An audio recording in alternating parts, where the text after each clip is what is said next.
केजरीवाल ने। नमस्कार, आर्या न्यूज देख रहे हैं आप। मैं हूं आपके साथ विपुल पांडे। पूरे महाराष्ट्र में कोरोना का खतरा बढ़ गया है। नागपुर के बाद अब महाराष्ट्र के अकोला में भी टोटल लॉकडाउन लगाने का ऐलान किया गया है। 12 मार्च को बता दें कि रात 8 बजे से सोमवार यानी कि 15 मार्च सुबह 8 बजे तक यहां संपूर्ण लॉकडाउन रहेगा। पुणे में रात 11 बजे से सुबह 6 बजे तक कर्फ्यू लगाया गया है। 31 मार्च तक स्कूल कॉलेज सब बंद कर दिए गए हैं। होटल और बार रात 10 बजे तक बंद कर दिए जाएंगे। नागपुर में भी 15 से 21 मार्च तक पूरी तरह से लॉकडाउन होगा। औरंगाबाद में भी लॉकडाउन चल रहा है।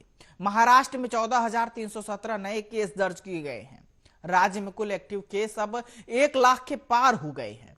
पुणे की बात करें तो पुणे में सबसे ज्यादा 21,000 से ज्यादा एक्टिव केस हैं।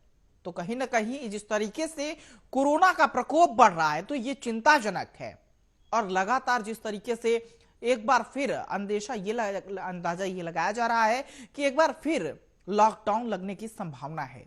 जिस तरीके से कोरोना का प्रकोप बढ़ रहा है तो कहीं ना कहीं इसमें सरकार को कड़े कदम उठाने चाहिए, क्योंकि लगातार जिस तरीके से कोरोना का आंकड़ा बढ़ रहा है तो वो एक आंकड़ा जो है डराने वाला आंकड़ा साबित हो रहा है। लगातार कोरोना के केसेस बढ़ रहे हैं। महाराष्ट्र में कोरोना का जिस तरीके से प्रकोप बढ़ रहा है उसको देखते हुए सरकार अंदाजा ये लगाया जा रहा है कि फिर से लॉकडाउन लगाएगी। तो कोरोना का कहर बढ़ रहा है और सरकार क्या कर रही है ये अभी तक कुछ स्पष्ट नहीं हो पाया है, क्योंकि जिस तरीके से कोरोना लगातार बढ़ता जा रहा है और अपना जिस तरीके से वो प्रकोप दिखा रहा है।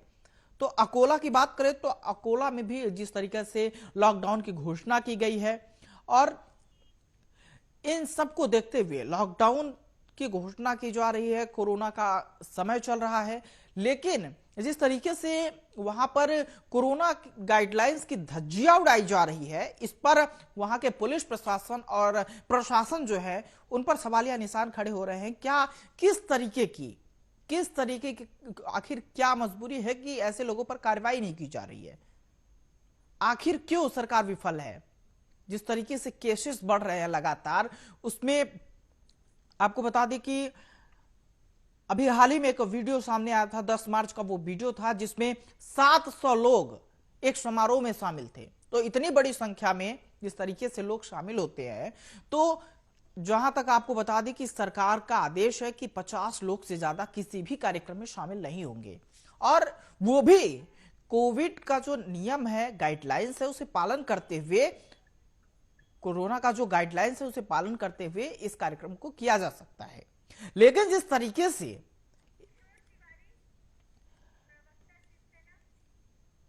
एक तरीके से कहीं ना कहीं बड़ी लापरवाही सवाल उठता है। तो इस पर ज्यादा बातचीत करने के लिए हमारे साथ रत्नेश, जिस तरीके से आपको बता दें कि राहुल आनंद बीजेपी से जुड़े हैं और किशोर तिवारी शिवसेना से, इन लोगों की राय जानेंगे और पूछेंगे कि आखिर क्यों इस तरीके से कोरोना का प्रकोप जो है बढ़ रहा है। राहुल आनंद जी, आपका बहुत बहुत स्वागत है। किशोर तिवारी जी, आपका भी बहुत बहुत स्वागत है आर्या न्यूज पर।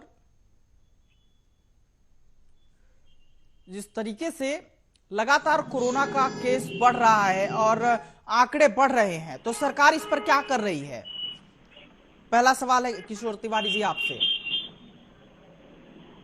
देखिए, महाराष्ट्र में आंकड़े बढ़ गए हैं या आंकड़े बढ़ रहे हैं, तो हमने टेस्ट बहुत बढ़ा दी है, वैक्सीनेशन भी बहुत बढ़ाया है और सख्ती से लोगों को हमारे चीफ मिनिस्टर ने मैं जवाबदार ये मुहिम भी लगाई है। और देखिए, मैं एक ऐसी जगह से आता हूँ विपुल जी, जहाँ से तेलंगाना बॉर्डर और साउथ से सारे लोगों का पलायन मैंने देखा। करीबन 2 करोड़ लोग यहाँ से साउथ से नॉर्थ में गए। देखो, लॉकडाउन ये पर्याय नहीं है। अभी ये लॉकडाउन की बात कर रहे हैं, अब ये रात का लॉकडाउन और रात का कर्फ्यू क्या करेंगे, लोग तो सोचते रहते। लेकिन ऐसा है, लॉकडाउन के साथ क्या होता है, बेरोजगारी, आर्थिक पूरे उलाढाल रुक जाती है और कई जो आप जो रिपोर्टिंग कर रहे हो उससे भी क्या होता है, आप देखिए क्या महाराष्ट्र ही एक हॉटस्पॉट बना हुआ है? अभी ऐसा है कि जहां ज्यादा टेस्टिंग हो रही वहां पर आपको केसेस रिपोर्ट हो रहे, कैजुअलिटी उतनी नहीं है जितनी राष्ट्रीय स्तर पे। मेरी बात समझ लो पहले। विपुल जी, ये एक बड़ी गंभीर बात मैं कर रहा हूँ। अभी वेस्ट बंगाल के अंदर कलकत्ता में जो ब्रिगेड ग्राउंड है उसमें 10 लाख लोग जिस तरीके से आप महाराष्ट्र की बात करिए ना, महाराष्ट्र में लगातार केस बढ़ रहे हैं, महाराष्ट्र में जो कोरोना के केसेस बढ़ रहे हैं, महाराष्ट्र की बात करिए ना आप। देखिए मेरी बात सुन लो आप, आपको मैं बता रहा हूँ जी। अभी कुंभ मेला आएगा, उसमें करोड़ों लोग आएंगे। देखिए आप निष्कर्ष की बात कर रहे हैं ना, तो मैं कहता हूँ कि लॉकडाउन पर्याय है या नहीं, इस पर भी बताएं। अभी हम मंदिर बंद रखे थे तो भाजपा ने बहुत बड़ा आंदोलन कर मंदिर खुलवाए थे। मेरे चीफ मिनिस्टर बहुत सख्त है, मैं बता रहा हूँ। लॉकडाउन और ये चीज हमने 2 बार नियंत्रण में लाई है, लेकिन थोड़ा ही हम लाते हैं तो केसेस बढ़ रहे हैं। तो इसका मतलब महामारी से लड़ने के पर्याय नए ढूंढने पड़ेंगे। विपुल जी, मैं जो जवाबदारी से बोल रहा हूँ कि लॉकडाउन से जो बेरोजगारी आती है, लॉकडाउन से जो आर्थिक अगर सरकार आर्थिक जो मंदी आती है, व्यापारियों को नुकसान होता है। सरकार अगर लॉकडाउन 2 महीने करे, 3 महीने करे, हमें चलेगा, लेकिन मजदूरों का, जो बेरोजगार उनका और व्यापारियों का अगर नुकसान भर के देती है तो सरकार करे ना। अरे सरकार करे। ये महामारी अगर 4 साल चलती है तो क्या सरकार सारी की सारा संसार रोक के बैठेगी? और ये क्या चल रहा है? महाराष्ट्र सरकार खुद 2 लाख करोड़ के घाटे में आ गई और पूरे तरफ बर्बादी का आलम है। जितने लोग कोरोना से नहीं मर रहे, उतने लोग भुखमरी से मर रहे, लाचारी से मर रहे, बेरोजगारी से मर रहे और नैराश्य से मर रहे। तो किशोर जी, किशोर जी, वजह क्या है कि सरकार जिस तरीके से अन्य राज्यों की बात करें, अन्य राज्यों में उतने केसेस नहीं है, जिस तरीके से अगर देखा जाए तो महाराष्ट्र में सबसे ज्यादा केसेस देखे जाए, तो क्या ऐसा मान लिया जाए कि महाराष्ट्र सरकार जो है कोरोना पे लगाम लगाने के लिए जो उसके गाइडलाइंस है उसे पालन करवाने में विफल साबित हो रही है? नहीं, आप जो ग्राउंड पे आ जाइए, हमने टेस्टिंग 10 टाइम कर दी है और हमारी टेस्टिंग और बाजू के तेलंगाना की टेस्टिंग, तेलंगाना में टेस्टिंग 0 के बराबर है। हमारी टेस्टिंग बहुत ज्यादा हो रही है, इकट्ठे केसेस ज्यादा रिपोर्ट हो रहे हैं। कैजुअलिटी तेलंगाना में ज्यादा है, मध्य प्रदेश में ज्यादा है। हमारे यहाँ हमने 1.5 लाख बेड की कैपेसिटी रखी है और मैं बता रहा हूँ कि हम चाहते हैं कि लोग अपनी जवाबदारी से जिए और राजनीति इसमें बिल्कुल ना हो। और महाराष्ट्र में केसेस बढ़ के आ रहे, यानी टेस्टिंग ज्यादा कर रहे करके, अगर टेस्टिंग और सख्ती तो हमने भी ला दी है। जो दिल्ली में सख्ती है वो सख्ती हमारे यहाँ ही है, लेकिन पूरे व्यवसाय बंद कर देना, रात का कर्फ्यू तो ठीक है, रात को लोग घर सोते, दिन का भी कर्फ्यू लगा दिया। देखिए ये किसी भी गाइडलाइंस में नहीं है कि आप आर्थिक व्यवहार रोक दो, आप ट्रांसपोर्टेशन रोक दो और आप सारा भय का वातावरण तैयार कर दो। पिछले साल प्राइम मिनिस्टर जी ने राष्ट्रीय संदेश देके जो 11 करोड़ लोगों का पलायन किया था, उसमें से महाराष्ट्र को सबसे ज्यादा फटका बैठा और 30% लोग तो आए भी नहीं लौट के, अभी और लोग जाने के मूड में आ गए। तो देखिए कोरोना का व्यवस्थापन इस ढंग से होना चाहिए क्या, इस पर भी सब स्टेक होल्डर से बात करनी चाहिए। अभी तो राजनेता भी टीवी पे आके बोल रहे कि हम लॉकडाउन लगा देंगे। अरे जब एपिडेमिक है तो सारे अधिकार तो कलेक्टर के पास है। कलेक्टर, चीफ सेक्रेटरी, सीएम और प्राइम मिनिस्टर, यही लोगों को लूप में रहना चाहिए। तो आजकल अपनी जवाबदारी झटकने के लिए हर आदमी ये कर रहा है, ऐसा नहीं होना चाहिए। मैं कह रहा हूँ कि लोगों का आर्थिक नुकसान में भी हो सारे का। अभी मेरे पास बैंड बाजे वाले आए, पिछले 1.5 साल से बैंड बजाना ही बंद कर दिया, वो भूखे मर रहे। अभी हॉल के पूरे बुकिंग कैंसिल कर दिए, सारे लोग भूखे मर रहे। अब मैं कैसा करूं? क्या सरकार कॉम्पेंसेशन दे सकती है इन सब लोगों को? ये अगर एक एक्टिविटी बंद होती है तो हजारों लोग उस पर आश्रित होते हैं ना। किशोर जी, सरकार ने सामाजिक दायित्व अपना पूरा करना चाहिए, ये मैं बोलता हूँ। बिल्कुल, जहाँ तक महाराष्ट्र में लॉकडाउन जी। लगाना है या कोरोना पे नियंत्रण कर रहा, तो विपुल पांडे जी हम बहुत सक्षम है और दुनिया ने हमारी सराहना की है और मेरे चीफ मिनिस्टर और सारे लोग फुल टाइम इस पे लगे हुए हैं। हम भी नहीं चाहते कि कोई इनोसेंट आदमी कोरोना से मरे, लेकिन आप चाहते हैं कि भुखमरी से मरे, तो ये पर्याय आपके पास है। किशोर जी आपके पास आएंगे।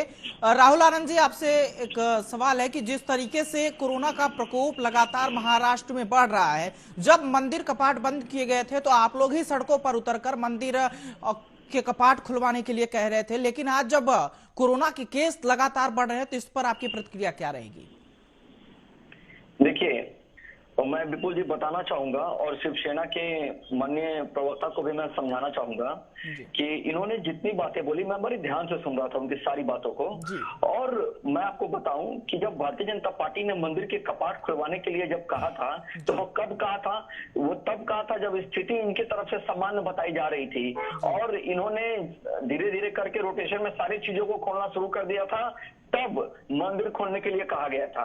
अब मैं आता हूं, इन्होंने एक बात कहा जिसपे प्रधानमंत्री जी को इन्होंने सीधी तौर पे ब्लेम किया, तो मैं इनको याद दिला दूं कि पूरे विश्व में हमारे नेतृत्व की सराहना की जा रही है, क्योंकि जो हमारे नेतृत्व करता है उन्होंने पूरे विश्व में अपना डंका बजाया है। तो जब राष्ट्र को संबोधन माननीय प्रधानमंत्री जी कर रहे थे सबसे पहले, तो उन्होंने कहा था कि जान जरूरी है। फिर जब कुछ दिन बाद जब फिर दूसरा संबोधन किया तो उस वक्त उन्होंने कहा था कि जान भी जरूरी और जहान भी जरूरी है। तो इसका मतलब यही था कि हमें रोजी रोटी के लिए भी सोचना है। हाँ, अब मैं आता हूं महाराष्ट्र के विषय पे। तो महाराष्ट्र के विषय में मैं बता दूं कि ये जो कुर्सी की जो सरकार है ना, जो कुर्सी प्रेमी सरकार है, बाप बेटे की, और जो तीन टांगों पे जो बटी है, उनके तरफ से ये प्रतिक्रिया की गई है, उनके तरफ से नेतृत्व की गई है, जिसके वजह से महाराष्ट्र की ये आज हालत हुई है। आपको याद होगा कि केजरीवाल जी ने भी जब उनसे दिल्ली नहीं पड़ा तो गृह मंत्रालय को हस्तक्षेप करना पड़ा था और हस्तक्षेप करके स्थिति को सामान्य किया गया था। आप जो अभी बेरोजगारी की, भूखमरी की जो बातें बता रहे थे, तो इसके लिए जिम्मेदार कौन है? अगर बीमारियां बढ़ जाती हैं और ज्यादा से ज्यादा लोग अगर संक्रमित हो जाते हैं, तो फिर आप कैसे अपने राज्य को चलाएंगे? वो हर राज्यों पे प्रभाव देगा। मैं इस चीज को मानता हूं कि लॉकडाउन करना किसी समस्या का समाधान नहीं है, लेकिन इसकी वजह क्या है? सबसे ज्यादा पूरे देश में सबसे ज्यादा यही पे ऐसी क्यों घटना घट रही है? तो कहीं ना कहीं इनके नेतृत्व में सवालिया निशान उठता है, जिसकी वजह से उन्होंने एक टेस्टिंग की बात की।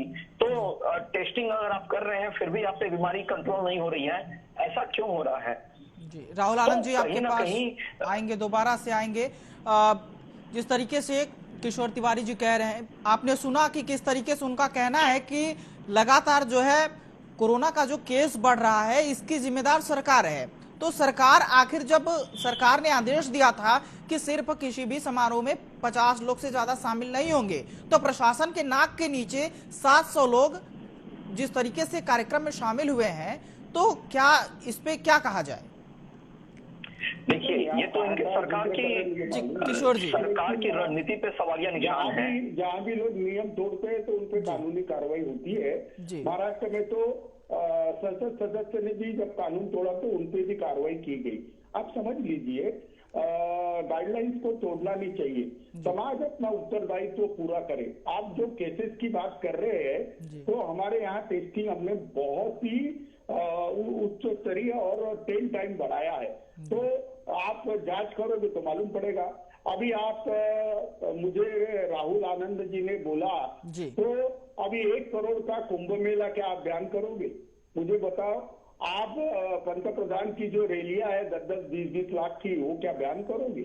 अभी आप बताओ, अभी राजनीति करने वाले क्राउड करेंगे, चलेगा, और वो कोरोना के गाइडलाइंस को फ्लोट करेंगे, चलेगा। सर, केस जहां पे ज्यादा है, बात वहां की हो रही है। सर, जहां पे केस ज्यादा है, महाराष्ट्र में केस ज्यादा है, महाराष्ट्र की बात हो रही है।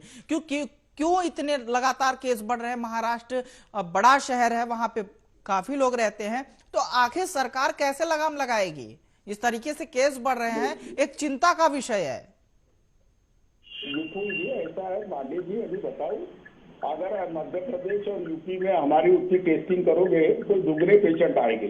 अभी इम्यूनिटी जहाँ डेवलप हुई है और एंटीबॉडी डेवलप हुई है, तो अभी वो कितने लोगों को डेवलप हुई है? केवल 32% लोगों को। तो 72% लोग अभी भी पॉजिटिव होने के चांसेस है। अभी हम टीकाकरण भी बड़े प्रमाण में कर रहे हैं, तो इस सबसे परिस्थिति नियंत्रण में आ गई। लेकिन भाजपा इसमें भी राजनीति करे, महामारी के संकट में भी राजनीति करे और महामारी ये किसी प्रदेश से सीमित रहती है ऐसा भी कहे, तो ये तो परसेप्शन की बात है। हम टेस्ट ज्यादा कर रहे हैं, हम हमारे केसेस को आइडेंटिफाई कर रहे हैं, उनको हम क्वारंटाइन कर रहे हैं, हमारा वैक्सीनेशन का स्पीड पूरे भारत में सबसे ज्यादा है। हम हमारे तरीके से हमारे लोगों की जान माल की हिफाजत के लिए लगे हैं। अब बीजेपी कहती है कि इसमें भी हम लोग विफल हो गए, तो समय ही बताएगा ना। राष्ट्रीय स्तर पर तो बीजेपी लॉकडाउन कर विफल हो गई ना। अभी देखो जीडीपी -23% है, इसके बाद कहाँ जाएगा मुझे भी मालूम नहीं। अब क्या हम देश को आर्थिक संकट में ढकल कर लॉकडाउन की सख्ती करना चाहते हैं? इस पर विपुल पांडे जी आप राहुल आनंद को जरूर पूछना। जरूर क्या चल रहा है। बस चलिए, आपने अपना वक्त दिया, इसके लिए आपका बहुत बहुत